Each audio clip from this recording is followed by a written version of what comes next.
Ketika Ratu Negeri Sheba mendengar kabar tentang Salomo, berhubung dengan nama Tuhan, maka datanglah ia hendak mengujinya dengan teka-teki. Ia datang ke Yerusalem dengan pasukan pengiring yang sangat besar, dengan unta-unta yang membawa rempah-rempah, sangat banyak emas, dan batu permata yang mahal-mahal. Setelah ia sampai kepada Salomo, dikatakannya lah segala yang ada dalam hatinya kepadanya. Dan Salomo menjawab segala pertanyaan ratu itu. Bagi raja, tidak ada yang tersembunyi yang tidak dapat dijawabnya untuk ratu itu.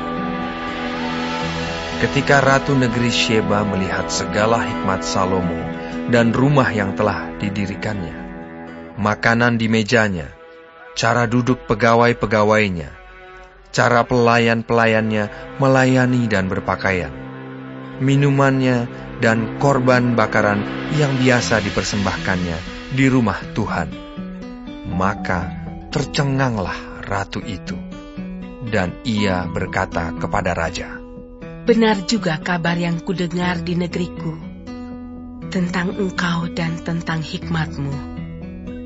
Tetapi aku tidak percaya perkataan-perkataan itu sampai aku datang dan melihatnya dengan mataku sendiri.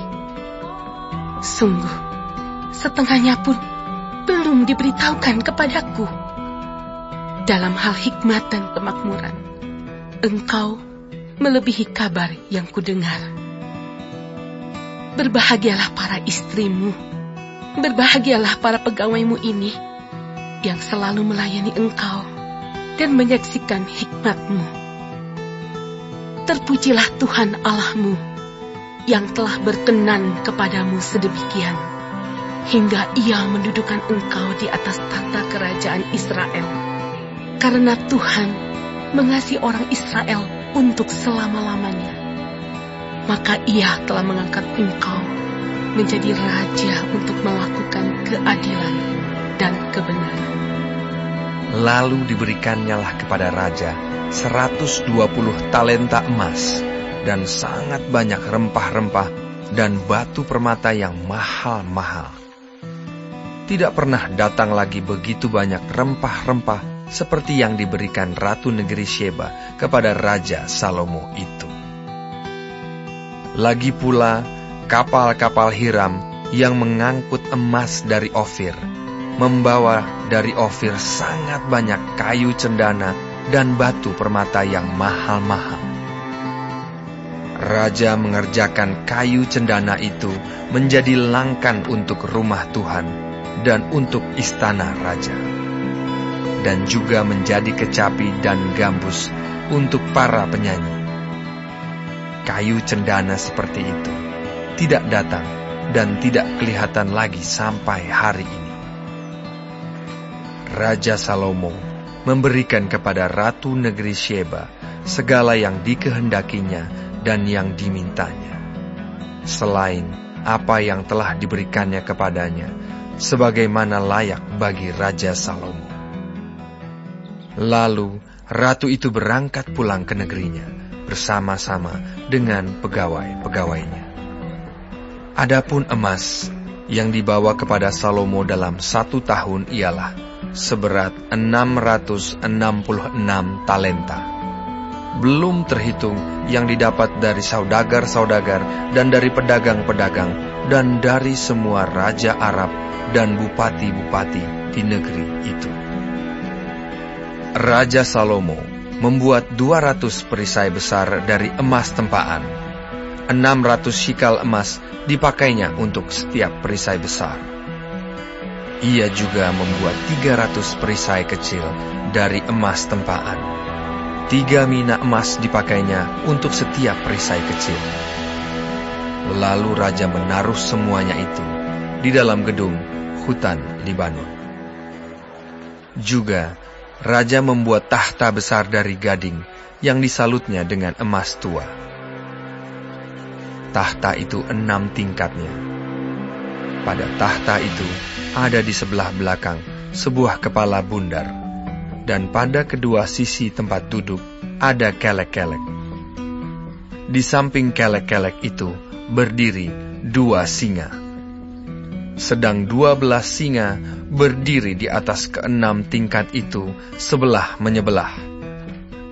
Belum pernah diperbuat yang demikian bagi sesuatu kerajaan. Segala perkakas minuman Raja Salomo dari emas, dan segala barang di gedung hutan Libanon itu dari emas murni. Tidak ada barang perak, sebab orang menganggap perak tidak berharga pada zaman Salomo. Sebab di laut, Raja mempunyai kapal-kapal Tarsis, bergabung dengan kapal-kapal Hiram. Dan sekali 3 tahun, kapal-kapal Tarsis itu datang membawa emas dan perak serta gading, juga kera dan burung merah.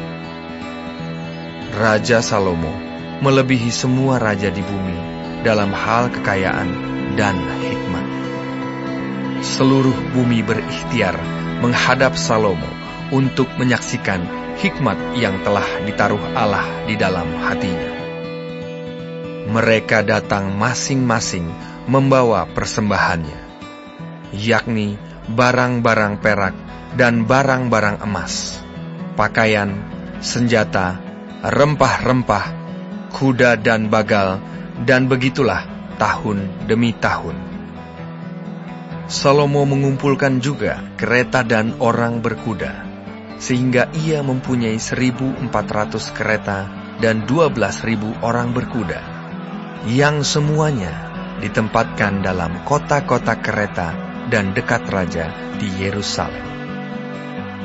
Raja membuat banyaknya perak di Yerusalem sama seperti batu, dan banyaknya pohon kayu aras sama seperti pohon ara yang tumbuh di daerah bukit.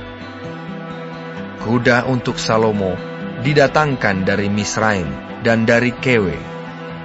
Saudagar-saudagar raja membelinya dari Kewe dengan harga pasar.